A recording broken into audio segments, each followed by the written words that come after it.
You are tuned in to the Fearless Rebel podcast with host Michael Fletcher and co-host Danielle Justiniano-Fletcher. In today's episode, we talk about what it's like being in a long-term relationship with a narcissistic person. Stay tuned. I'm rising like the phoenix, I'm never gonna settle. I've been through hell and back, yeah, I'm hotter than the devil. I'm up to rise and shine, bro, you can't outshine this bezel. None of y'all are fucking with me, cause I'm a fearless rebel. Cause I'm a fearless rebel. Cause I'm a fearless rebel. Cause I'm a fearless rebel. Cause I'm a fearless rebel. What's up, what's up, what's up, everybody? Welcome to another episode of the Fearless Rebel podcast. I am your host that does the most from coast to coast, so let's propose a toast. Michael Fletcher, aka Michael Locks to God. And I have a surprise for y'all today, man. I have a new co-host introducing on this episode the one, the only, the beautiful, my wife, Miss Danielle Justiniano-Fletcher. How you doing, baby? I'm good. Yeah, so she's gonna be helping me out with the podcast. She's my new co-host, so we have a lot of great conversations together. So I feel like it's only proper to bring her onto the show as well, so we can bring the great conversation to you guys. We want to thank y'all for tuning in. And last week's episode was about the blueprint for your success, on how to build yourself up for success.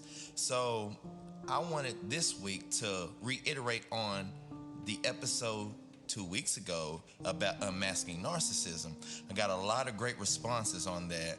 And so I feel like it's really important to go further in depth with that, since my wife and I both were in a relationship with a narcissist prior to meeting each other. She was in one for 5 years. Her oldest three kids, father, she was with them for 5 years, and I was with my oldest two, mother for 8. So we have a lot in common when it comes to that, and a lot of similarities with the stories. So I feel like more people can gain a different perspective, not just from my perspective as a male, but from a female, because there's more stories of females being in a relationship with a narcissist. So you want to tell them about yourself a little bit, just break the ice a little bit. Just tell them what you do. Well, I am a student right now, studying neuroscience and nursing, but neuroscience got to be my favorite. And I graduate at the end of the year, so studying neuroscience helped me understand more about the mind and the function of different neurotransmitters that can cause dysfunctions, and it's definitely helped me understand a whole lot more. Which is really key with this episode, because in order to understand what narcissism is and how to spot one, it's also important to understand why people think the way that they do. So that is very key for this, and just for anything in general, per se, or whatever. So that's really cool. So what else you got on your plate? Uh, a whole lot. Go ahead, let them know. Let them know. Well, I'm a doula. I love teaching about childbirth and your rights as a mother and as a laboring mother, and just rights in general. I want everybody to know um, how powerful they are. And if you know law, you can be as free as you want to be. I know that's right. I know that's right. So, first of all, I want to say thank you for everything you do. And she's being very modest. Like our friend Carrie says, she's being very modest. There's a whole lot more that she does or whatever. That's just the tip of the iceberg. But anywho, so let us give y'all a little perspective on what it's like being with the narcissism from y'all. I gave y'all a little bit from my standpoint and stuff with my oldest two kids, mom or whatever. So let me ask you something, babe. When you first got with your ex, Did he show signs of being a narcissist? Oh no, he was charming. He seemed sweet, and really seemed like he was honest and genuine. But that took a turn after I want to say when I was pregnant with my first son. He showed little signs, not really towards me, but towards family members. And that's when things started getting kind of iffy and red flaggish. That continued on until I was pregnant with our second son, which was only a few months after giving birth to the first. And that's when he started becoming more controlling. He would leave me at home and take my car and just go on and do whatever he wanted to do, and made it seem like it was a problem if I said anything about it, even though I was paying for my car and I was the one paying most of the bills. And that's crazy.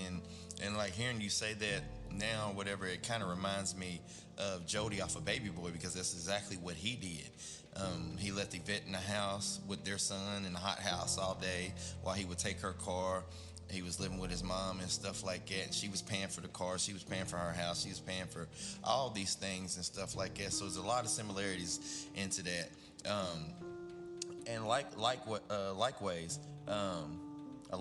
I said likewise with my ex or whatever, like it was very different in the beginning. Of course, she had a little attitude. I mean, she was known for having somewhat of an attitude, but it's nowhere on the level that what it is now.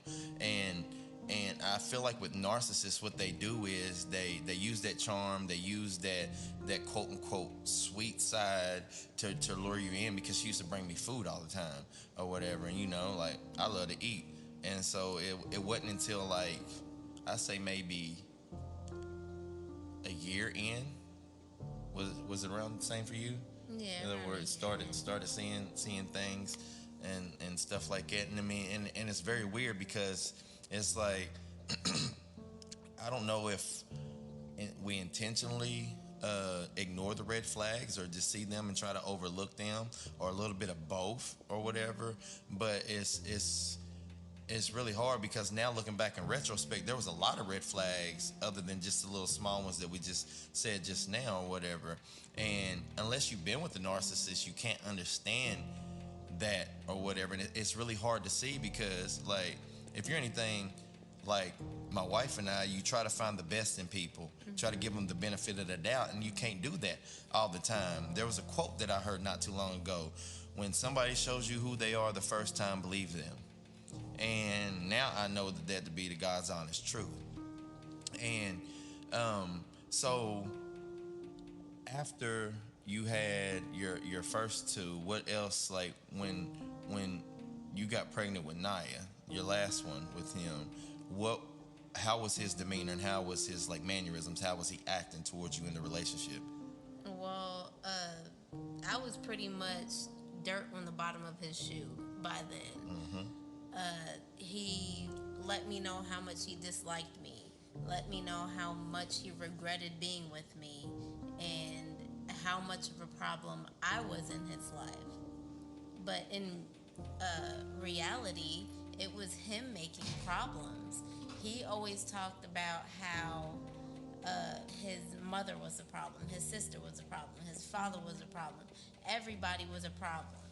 So usually when people say that everyone around them is a problem, the problem stems with them. It's a type of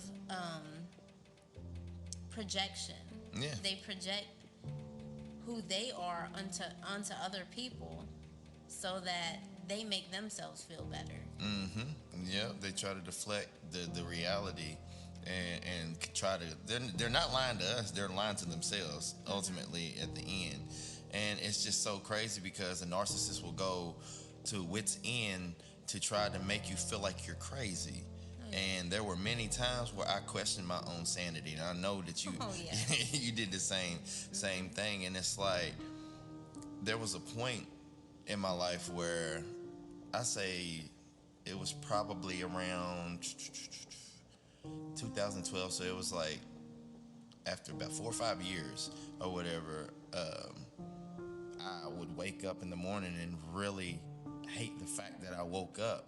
And had it not been for my kids, like, no lie, I probably would have committed suicide because that's how low she made me feel.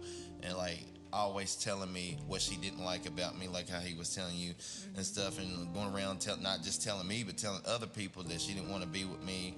And it's like, what is the point? And it's like, so why not just leave instead of just trampling me down in the dirt? So that goes to show that they have a motive with doing that, because if they really if they really felt that way about what they said, then they would have just left instead of trying to break us. I feel like that they were trying to break us to the point where we felt like we didn't want to leave, because if they said it enough times that this was wrong with us or that was wrong with us, then we would feel that it was actually true, and that we would think that nobody else would want us. Because I definitely felt like it. Like I felt like nobody else would want me and stuff. Especially how sick I looked and how small I was. 130 pounds, and you were small too when we first met after that or whatever. And I mean, it's very sad how much they trample people down into the dirt or whatever. So if y'all are hearing any of these signs and it's resonating with y'all, with somebody that y'all know, whether it be a family member or a lover or a friend or whatever, then you need to reevaluate that relationship with that person. They either need to A, get help, or B, you just need to keep your distance and love them from a distance, because I'm telling you, you're going nowhere fast. And if it is a significant other, then you're not going to flourish in that relationship. You're going to be a prisoner of that relationship. You're going to lose all power and stuff. And so what were some of the things, I mean, you don't have to get too personal, but what were some of the things that you would like to share with our audience that he did that they can look out for? What else? Like, just some more of the things, like. There were just like nitpicking things. Like, if I would ask if he was okay, like he looked down or something like that, he would get upset and yell, and it just didn't make any sense. The rage was incredible. Like, I've never seen rage like that out of anyone. Out of something so small, I wouldn't even try to argue back, and he would take it to levels just to see if I would go off. Like, he broke my computer. He would take his arm and smack everything off of the dresser and have no intent on picking anything up. It would stay there for days if I didn't do it. So it's just, I don't know. I'd say the biggest thing that you see in a narcissist is ridiculous rage. It's rage for no reason, and it'll just go to lengths that you couldn't even imagine. I didn't think that it was real. I never knew that things like that really existed. I thought that was just in movies. Right, exactly. And it's sad because, like, I've been in relationship with a couple of narcissists, but this last one, she was the most violent, she was the most unpredictable, she was the most ridiculous and toxic one. There was one before where she tried to put her hands on me a couple of times, but it was more or less like with the mental abuse and stuff like that. But it was like, it's just crazy. Like you said, it didn't seem real. It seemed like some kind of sci-fi or psychological thriller being played, and we was the star of the movie and things. And one thing that I've read is that I used to think that when I would come home and she would be in a bad mood or something like that, or just start an argument with me for no reason, kind of find out majority of the people that do that are seeing somebody else on the side. And they're subconsciously doing that because you no longer fit in their little box of what quote unquote makes them happy, and they have that with that other person, whether it just be temporary or they getting their little fix from the 80-20 rule or whatever. But most people that act like it kind of find out that they're seeing somebody on the side, or just talking to somebody that's leading up to a romantic relationship. They don't necessarily have to be physically intimate with them, but just through conversation and things like that. Oh yeah, I know that to be true because he always had someone that he was talking to. I really tried to ignore it or convince myself that it wasn't anything serious. But in reality, there was always someone on the side that I had to keep my eye out for. And I've confronted some of them. But me being naive and stuck in that spell for that point in time, I was going after the wrong person. It should have been him that I was going after. But then again, some of these people knew Right. that I was in a relationship with him and that we had children, and they still spoke to him. So I felt like that was disrespectful on both parts of the fence. For sure, for sure. And you being from New York City, I feel like it plays a big role in you letting a lot of things slide, because I didn't understand it until I started coming up here 7 years ago that it's part of the culture. It's almost expected for people to cheat on you. It's expected to be in violent relationship. It's expected because that is the norm here. Yeah. And it's sad to say, and it's becoming the norm, not just here, but in a lot of bigger cities and even smaller cities, So many people are getting, couples are getting hooked on drugs and stuff like that. And the drugs always come first and stuff. And you even got people that are on social media now, like this one female, I forgot her name, but she caught a lot of heat, and she even ended up on Dr. Phil because she was telling women that if your man hits you, that it's okay, that because it means that he's really loves you, because he's willing to risk his freedom by putting his hands on you. Yeah, that sounds like... Yeah, it would have been more suitable if it came out of a cow's ass, because and it was just like, and I can just tell from the way that she was talking that she had been in so many abusive relationships, and most likely her parents were toxic and abusive, or one of her parents, whoever she lived with majority of the time, or maybe both of them if they were switching, were always in toxic relationships or whatever. Or maybe she was taught from a young age, if someone hits you, don't hit them back. Yeah, that's what I was taught. Yeah. And that confused me growing up, because I'm like, okay, if someone hits me, I'm not supposed to hit them back. What am I supposed to do? I was never given any further advisement on what I should do.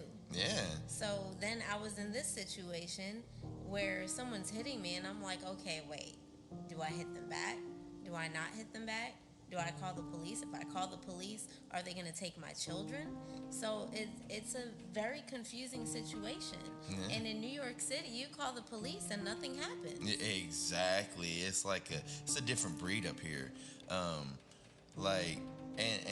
And for the most fact, like, not only that, but society also teaches, like, they teach young boys to not hit girls. And so a lot of women grow up thinking that, like my ex, that they can put their hands on you and there's no repercussion. And it's like, I'm gonna tell y'all this, I don't condone violence, but I do condone self-defense, yeah, to the max. And that's what I tell all of our kids: always defend yourself, no matter who it is. I tell the boys that if a female is putting their hands on you, if you're in a relationship, or a female that you know is putting their hands on you and is trying to fight you, protect yourself. Stop them if you have to, or if chicks out there that are they're just as capable of killing a person as a man is. So I don't understand why we have this societal norm that it's okay for women to hit men, but not for men to hit women. And you're not a real man if you hit a woman.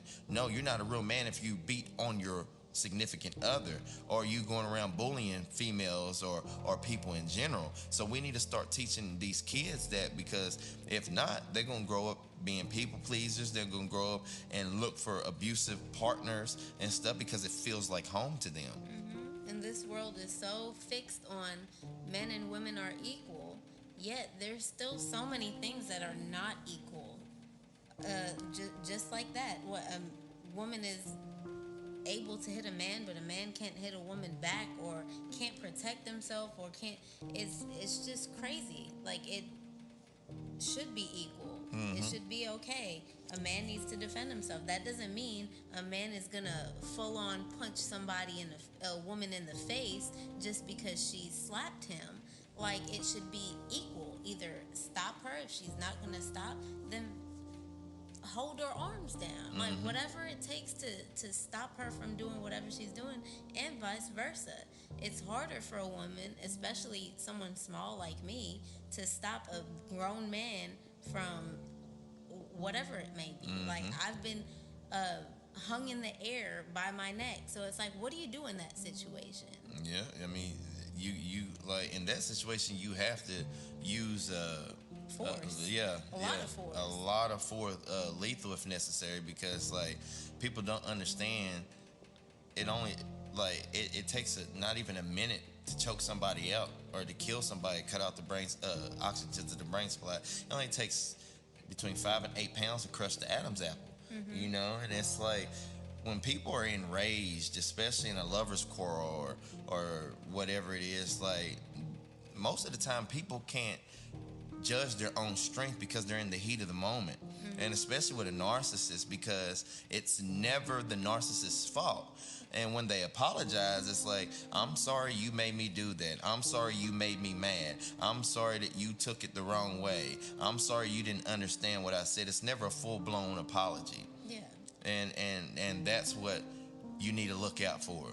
And like with other people, you listeners out there, whenever you're talking, like, if it's to somebody you suspect is a narcissist, you can tell that they're a narcissist with everything that you say or bring up to them in conversation. They immediately reflect it back to either they being in the same position or similar situation, or they just flip the whole conversation and make it about them. Yeah. Because the narcissist is always trying to steal the spotlight. They're always trying to be in the spotlight. They're looking for, they're ego driven. So they're always looking for praise. They're always looking for sympathy. They're always looking to be in the spotlight. And with narcissism, a lot of people don't even understand that they're a narcissist. And being a narcissist, a lot of people, 9 times out of 10, even if they found out they was a narcissist, they're not going to get help for it. No. They're not going to get help for it. Because they don't believe that there's anything wrong with them. That's just normal. Yep. And that everybody else around them is causing them to behave like that. That's what's going on in their mind. They live in an alternate reality. But that's what happens with neurological conditions like that. Because there's so many, like schizophrenia. That schizophrenic most likely is not going to get medical treatment unless somebody gets it for them. It's neurological. You have to think about it. And if you can't think about it, how are you going to even get help for it? Yeah, because their reality is real to them. Yeah, that's real to them. Yeah. You cannot convince them that that's not real. Like, you kind of have to work around it. It's like a dementia patient. You cannot convince that dementia patient that they're not going home. If they're in a nursing home and they are ready, they packed their stuff, they're going home, they said so-and-so is picking them up, you know that's not reality, but that is reality to them. And you know what? As a nursing student, I've had to go in there and convince this man that he's doing something else. Because he was going home. He packed up his posters. He was ready to go. And he was Wasn't in he his missing diaper. pants? Yeah, that's also, wasn't he missing pants? Yes. Yeah. Not to make light of the story or whatever, but you know, I mean, but it's true. It's like sometimes you have to play into that world, unless, like, if you really love the person and they're a narcissist and they're not putting their hands on you, but they're doing all these other mental things that is negative, then you can offer them help, but you have to play into their. You got to know how to handle a narcissist. You got to always make them. You got to make them think that their plan, yeah, that everything that even if you come up with it, that it's their idea and stuff, and play off of that. And you have to be a smart person to deal with a narcissist, because you have to know the game plan that you're gonna use. You need to know the kind of stuff that they're gonna say, so you know what to say back. You have to plan out that whole conversation in advance. Yeah. So that you know what to say, how to deal with it, and how you're gonna flip that around to make them believe that that is their idea. And you had to do that in court with the whole paperwork thing to be able to move to Kentucky. Yeah. For those that don't know, like me and my wife, we met on Instagram, and we lived apart, 700 miles apart. I'm from Kentucky. She's from here in New York City, and it took us 2 years to actually be able to live full time together for her to move, because her narcissistic ex was always making it his business to either run to the courts and try to manipulate the courts into thinking that he is the better fit parent and whatnot, and that he don't want them to leave the states, even though he wasn't doing jack shit for these kids, and stuff. So she went lawyer after lawyer trying to figure out a way, and kind of find out that these lawyers don't care about anything that has to do with family court, because the more they drag it out, the more they get paid. And so finally she just said, forget it, I'm firing my lawyer. She asked the judge if she could recuse the lawyer from the case and represent herself. And once she represented herself in pro se status, then and only then was she able to move, because she convinced her ex that it was a better idea. Yeah. But in reality, it is the better idea. Yeah. It was the best move for all of us. Like the kids get to play sports and get to experience life in such a different way than if they were still here in New York City. And I tried to express that on many occasions, but it just wasn't going through. You need to learn how to be calm, learn how to be patient, learn how to just wait it out and listen to whatever they decide to say, because a lot of times it'll just go on and on for hours. Yes, they try to control the whole conversation. Yeah, but sometimes you just gotta let them tire themselves out. Eventually they're gonna be tired of talking, they're gonna be thirsty. Yes. Wait for them to get that bottle of water, and then there you go, you have your time to speak. Exactly. Never argue with a fool, because from a distance one can't tell the difference between the two.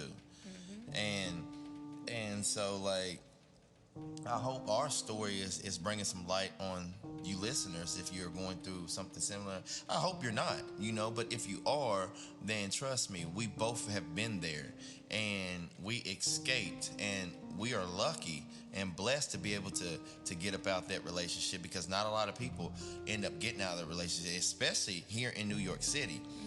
There are so many women that are getting killed by their ex because the dude didn't want the woman to leave the relationship with the kids. So they're like, if I can't have the kids, you can't have them either, or your life. I mean, it happens every day. I mean, we've seen dozens of cases in the past, 7 years? Yeah, and even down to the person killing the child. Yes. And that's the scariest thing you could experience, is thinking, is this person going to kill my child? Because they're so mad that I left the relationship. And that's something that I struggled with. Yeah. I feared every time I brought my children over to their father's house that he would do something so crazy, just because I knew what he was capable of. Yeah. I knew how fast he could flip that switch. I knew the things that he said in the past and have done in the past just off of impulse. And it's scary. Yeah, it really is, because, and I've witnessed a lot of that going over there and dropping them off and stuff. Just last summer, he didn't want to give up the kids. You had to call the police, and y'all, you and your dad, when y'all went over there, it was what, like 5:30, Yeah. 5:30, 6 o'clock, and you didn't get home until like 1:30 in the morning. And we still didn't have the kids. Yep, still didn't have the kids, and Had to go back the next day. yeah, and narcissists typically do not care about their children at all. They only try to make people think. It only looks like it from the outside that they care about their children, because a narcissist only cares about their own feelings, their own goals, their own ambitions, and what they're trying to do with their plan. And they expect their children to revolve around them as well. So they think that their children should call them on their birthday, even if they're 3-4 years old and don't even know Monday from Tuesday. Right, exactly. And it's like, and I've never expected my kids to call me. It's nice when they do or whatever, and if they want to and stuff, but it's like, I'm not going to put that responsibility on kids to call me when I am a grown-ass adult, and I'm the one that's supposed to be calling the kids and engaging in the conversation and keeping the conversation going and stuff like that. Like with narcissists, is like the only time they want to keep the conversation going is when they're trying to talk about themselves. Yeah. Something about themselves, whether it's something that they were doing that day or something that they want to know.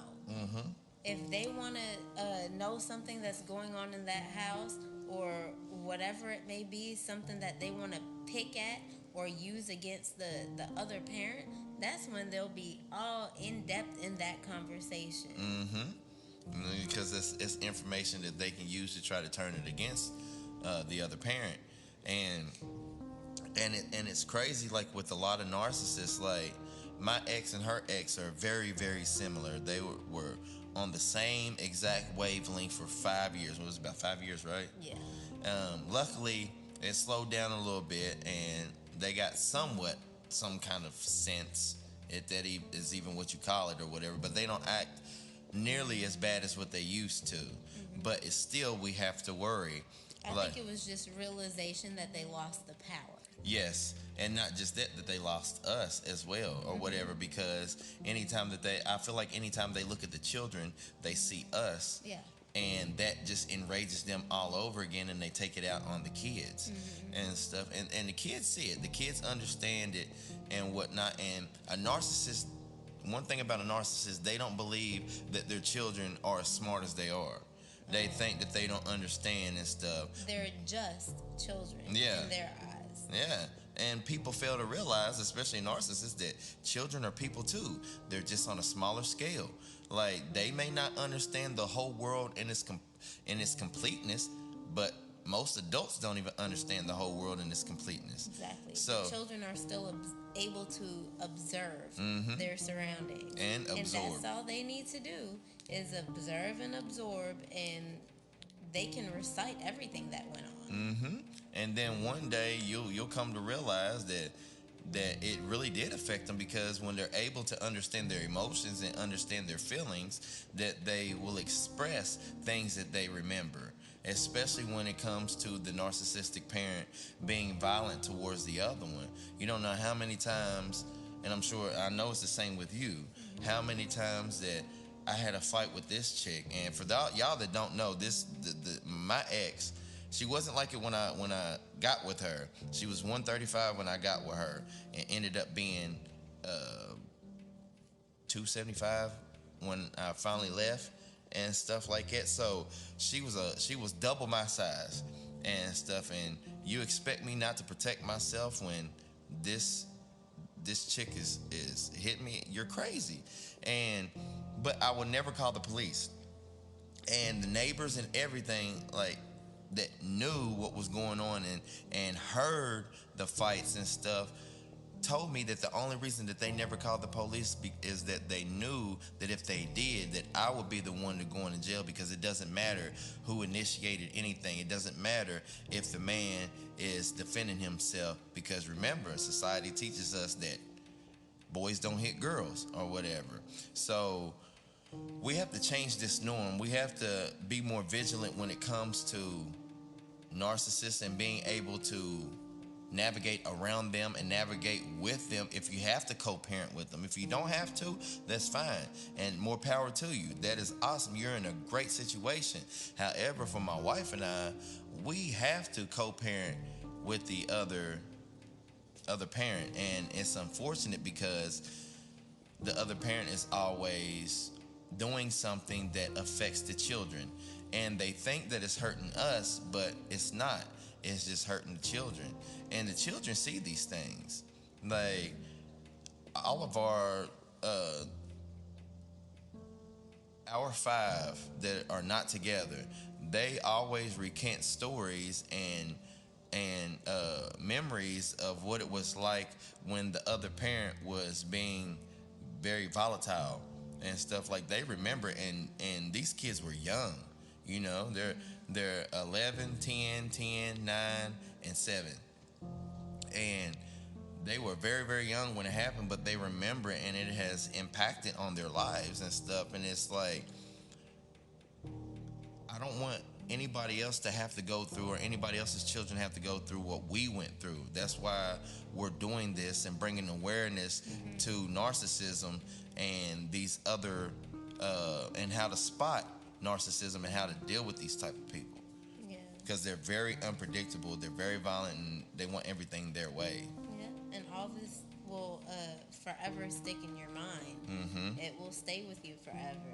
Your brain will not allow you to get rid of certain memories. They're stored in your amygdala. Mm-hmm. All the negative memories stored in your amygdala, whether you're an adult, whether you're a child, they're stored there, so that you do not encounter something like this again and fall for it again.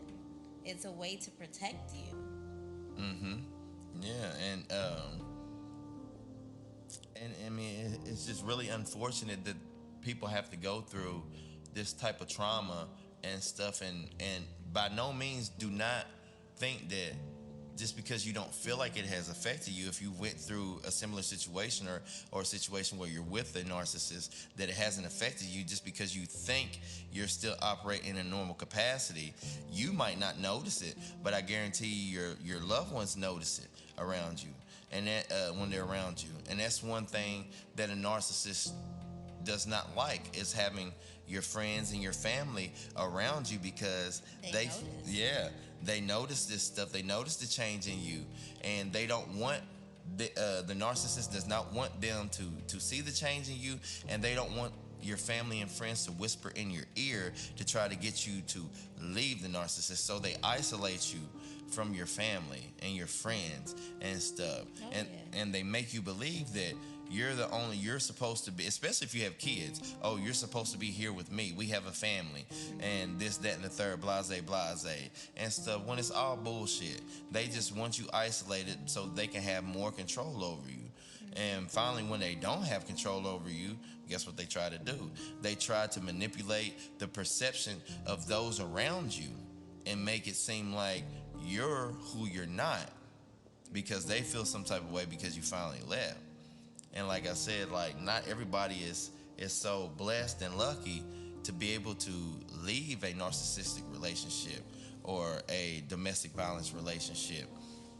And it's just so crazy because, like, we're so used to hearing women going through narcissistic and domestic violence relationship, and there's advocacy for that, but there's really no advocacy for men that go through abusive relationships, because they say men are supposed to be strong, men are supposed to do this, men don't cry and stuff like that. And that is the sole reason why men lead the nation of suicide and depression and stuff, because there's no outlet for us, there's no advocacy for us and stuff, and it really sucks because men go through this too. And it might be unheard of because a lot of men don't want to admit it, because we're supposed to be strong. We're not supposed to complain. We're supposed to carry the burden on our back. We're the provider, we're the hunter, we're the warrior and stuff. But the moment that we become a warrior for ourselves in self-defense, that's when we become a criminal. that's when we become an enemy and stuff. And it's just really sad how this country operates. I think it'll be more and more heard nowadays, because back in the day, remember, the man was the breadwinner. The man was the one that brought home money and stuff like that. So the woman really kind of stood in her place, shall I say, and had more of a cap on what she says and does, because what is she going to do when this man decides to leave her? Because the courts were all about, okay, what does the man have to say? Why is the man trying to get divorced? What is this woman doing? Yep. So before, I think women had more of a cap. Now that it's not like that anymore, and women work, men work, it's chaotic. It really I'm is. not saying it should go back to how it was. I'm saying women and men need to check themselves. It's both sides. I'm not going to say it's one more than the other. Right. But I think the attitudes have gotten out of control. You need to learn how to control yourself, control your actions, control your words, learn how to say things in a way where it's not hurtful, or it's not going to step on anyone's toes. Like, there's better ways to say things. I think a lot of people lack education, lack vocabulary, and just go off of whatever they hear on TV. How someone reacts on TV, oh, that's how I'm going to react. Yes. So people need to read more books. Get on your vocabulary. Learn how to talk to people. Learn how to talk to anybody. Go pick up the book, How to Speak to Anybody. I think that's what it's called. How to speak to anybody. Yeah. How to speak to anybody, and learn how to speak to people.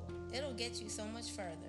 Yeah, and I agree, because a lot of people don't understand there's a place and time to say certain things, and it took me a long time to understand that, and you helped me understand that, because my mouth has always been fly, to the point where I'll say anything, how I'm feeling, not only to my own psyche, but to my relationships that I'm building with people, because not everything needs to be said right then and there and stuff. And another thing, to piggyback off of what you said, I feel like a lot of people aren't emotionally intelligent enough to understand their own emotions, let alone other people's emotions. Yeah. Like, society today is so emotionally driven, and social media doesn't help that with that.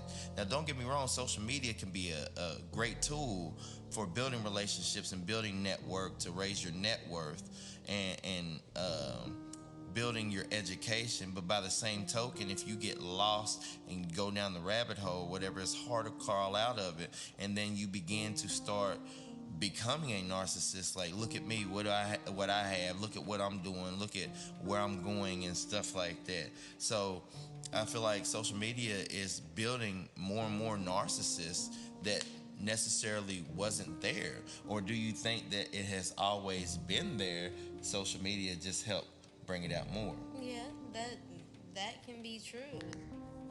Everyone's born with certain genes, and some are turned on and turned off, and social media could be something that turns on that gene, and because now it's available, now that's there, so that you can post pictures of yourself and looking for likes and loves and comments and stuff like that.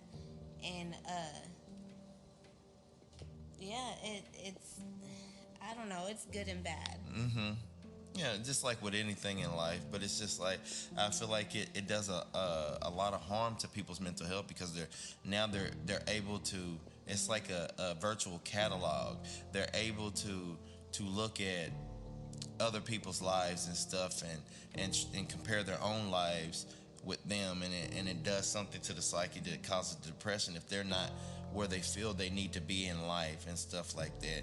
And also, it's like another catalog for people like that are in relationship. Now, it could be like dating sites and stuff, like it could be good if you're looking for a partner or whatnot, but I feel like there's a lot of temptation there that you can just swipe through and just have the whole world of people at your fingertips that can create even more temptation and things like that. It's a greedy world. It really is. It's a greedy world. Before that, we didn't have all this stuff, and I think our generation is right smack in the middle, where we grew up in a world where internet wasn't really there. Social media definitely wasn't there. Like TV, we had to wait for the shows that we wanted to watch. Now, everything's at our fingertips, like you just said. We can find whoever we can look for specific people online, whether it's brown hair, blue eyes, whatever it may be. And we can look for the exact show that we want. We can look for the exact item that we've been looking for on the internet. And it's like it's a greedy world. We can have as much stuff as we want right there in front of us. And I'd say it's making people broke, really. Yeah, for sure. For sure. And we're spending money on stuff that we didn't have to spend money on. They're saying, oh, this generation is not doing the right thing when it comes to like buying a house and doing stuff that the older generations did when they were younger than us. You're like, right. yeah, we're not making as much money as they were making, but we're also being sidetracked by television, social media, this and that, and then we're spending our money on the crap that we're seeing now on TikTok, on Amazon, on all these other things, and it's like, of course we're not buying or saving for stuff that we need to get, because all this stuff is advertised right in front of our faces.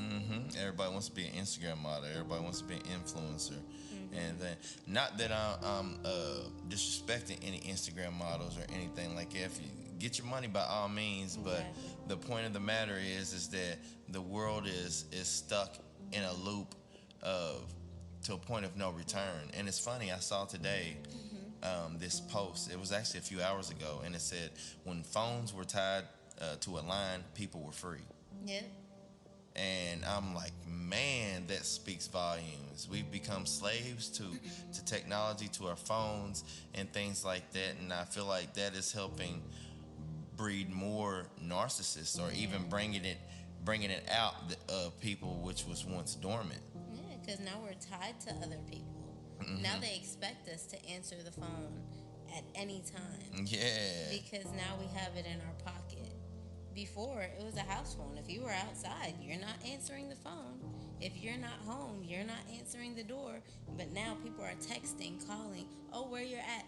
Oh, let me check their location. Exactly. And find out where they're at. That is absolutely insane. Yeah.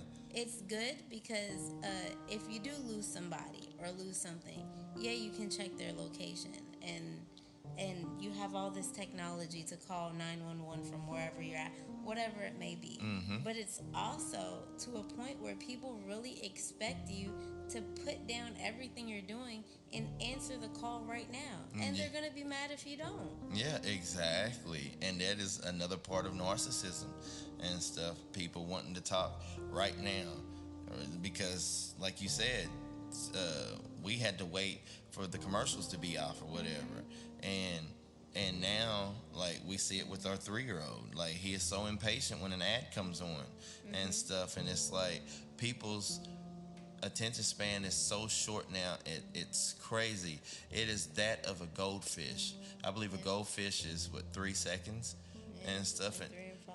And yeah, and if you look at your insights on your posts and stuff if you're running a business on social media, that it even has a section that for people that watch your content longer than 3 seconds, because a lot of people will pass your content up if it's not catchy in the first 3 seconds. And this is the type of society that we live in. So of course narcissism is on the rise now, and there are even some people out there now that, and I commend them for it, that are self-proclaimed narcissists that are actually trying to help people and help themselves as well and stuff, and they're giving tips and tricks on what to look for and stuff. So I commend these people.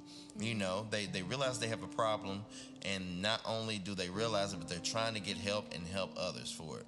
So that's what I feel like, that why the main reason why we incarnate in this world, like our existence is not just for ourselves, they're for the other people and things. So don't feel bad or upset if you go through what we consider a negative situation, like being with a narcissist or an abusive relationship, because you can use that if you make it out, and I pray that you do.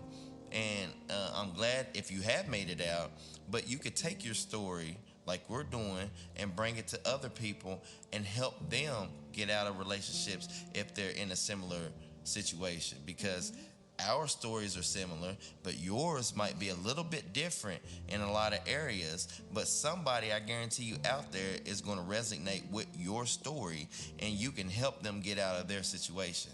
And that's what it's all about, helping those help themselves who want help, because you can't help people that don't want help. Exactly. And That's probably one of my biggest issues when I was in the relationship with a narcissist. I wanted to help him so bad. I wanted to help him get better so bad, and help him out of his situation so bad. But the problem wasn't the situation, the problem was within. So if the person doesn't want to change, if the person doesn't believe that they need help, then you are wasting your time. oh, most definitely, most definitely. And ain't it weird how narcissists will have you, even though you know they might be an asshole or bitchy, they have a way of making you feel bad for them or having sympathy for them.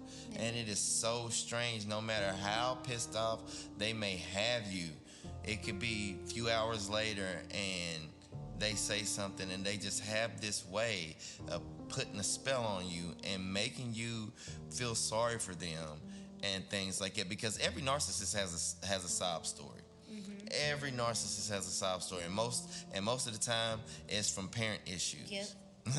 It is always the parent, because every narcissist that I've had an encounter with always had a problem with one or both parents. How this my dad didn't do this, or my mom didn't let me do that, or they treated me this way when I wanted that, and it's like Everyone has some type of issue with how their parent parented. There's no guidelines. There's no book on how you should parent or anything like that. Every child is different, and every child is going to find a problem with how you parented them. And that's just the reality of the situation. But guess what? Once you're grown, once you're an adult, it's your time to change yourself, or to change your life, or to rewire whatever wiring your parents did that you don't like.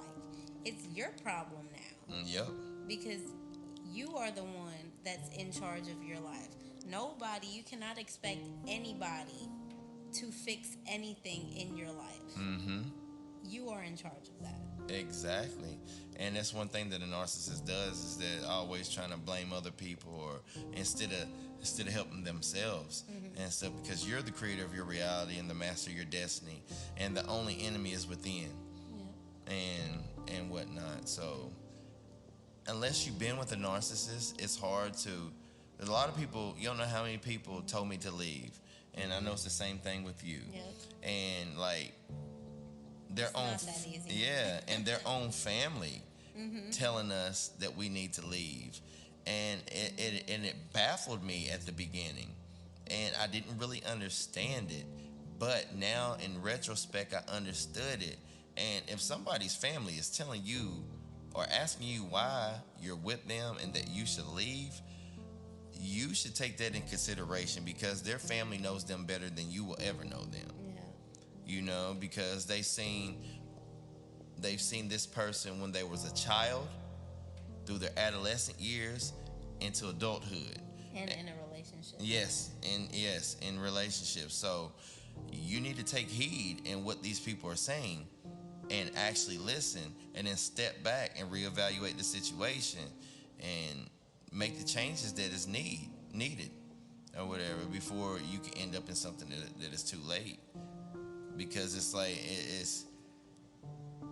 it's weird because there had been many times where I knew she was in the wrong when she was in an altercation with somebody, but because I was under a spell and this was my quote unquote woman or whatever, or it really wasn't. She was just a girl friend.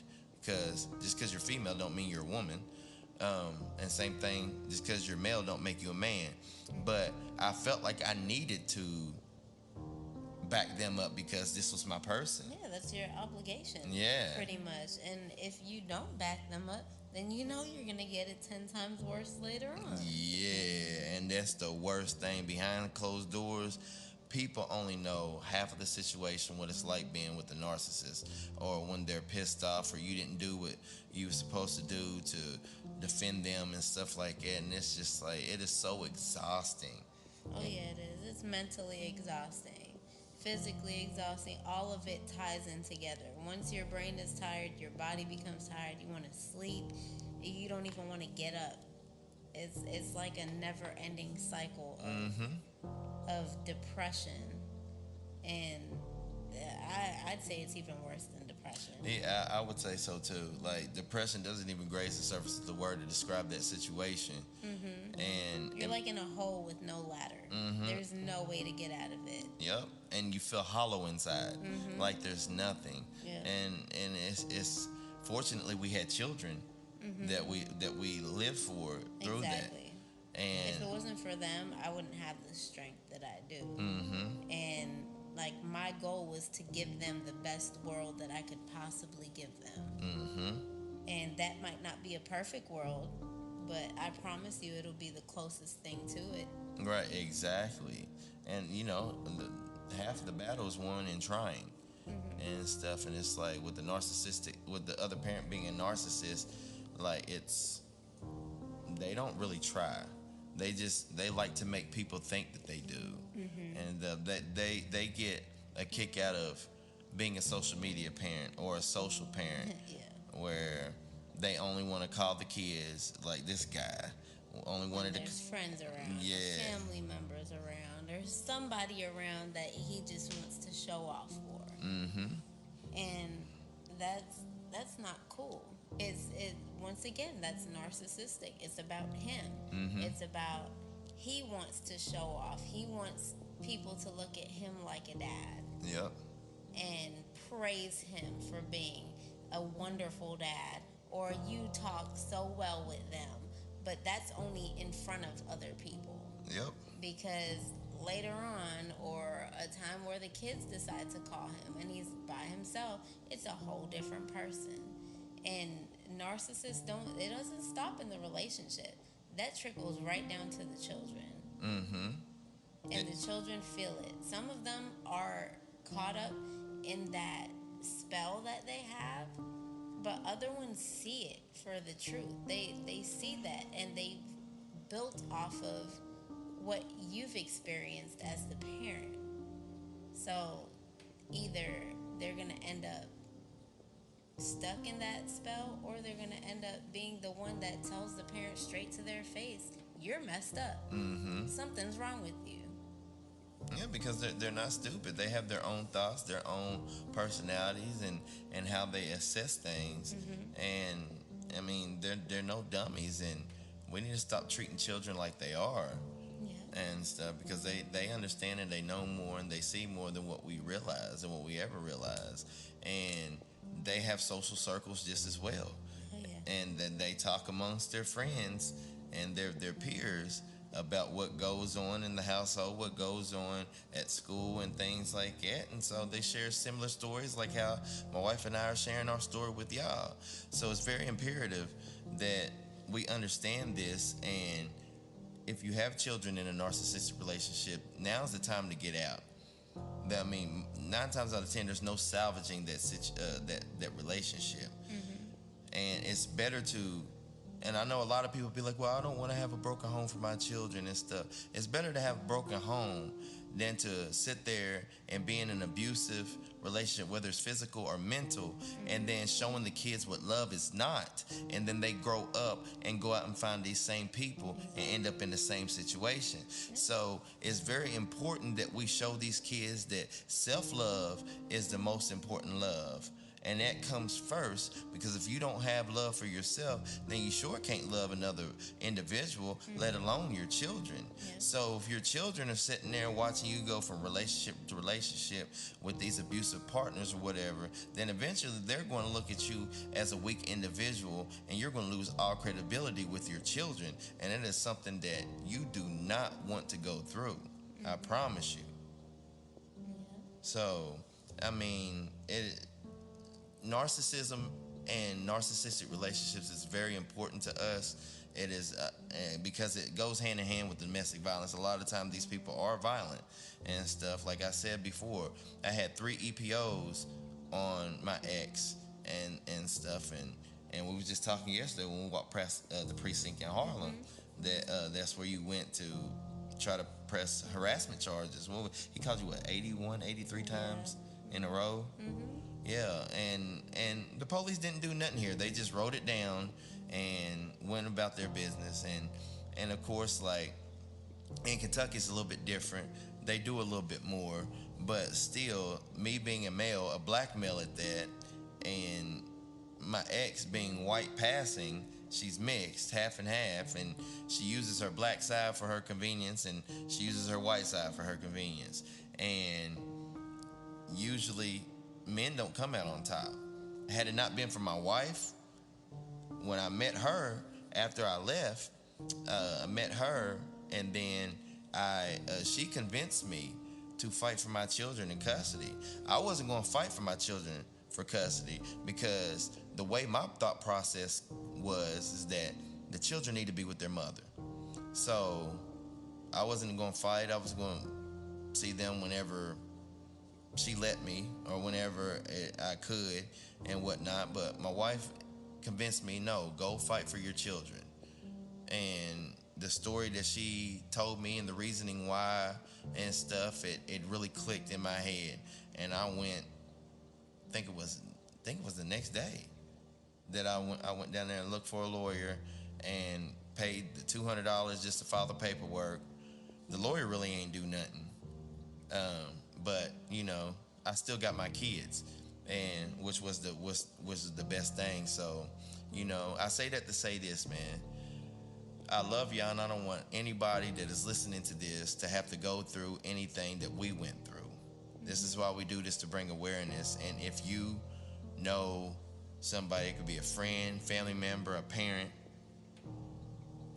that is a narcissist, man, you need to reevaluate that situation and make it out while you still can alive, because narcissists don't care about you. They only care about what you can do for them and what their own motives and goals and what they can achieve and take from you. They're energy vampires. So I hope this has been a very enlightening episode. I'd like to thank my wife for coming on this episode, as she will be back on every episode.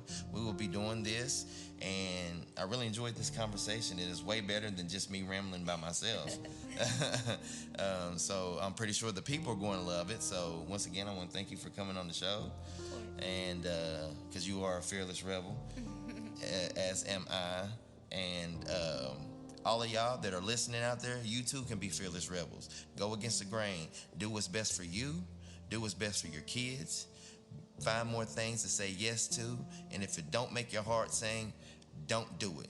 Until next time, I am your host who does the most from coast to coast. So let's propose a toast. Michael Fletcher, a.k.a. Michael Locks of God, here with my beautiful wife, Danielle Justiniano-Fletcher. Next time, we'll see you on The Fearless Rebel. Peace.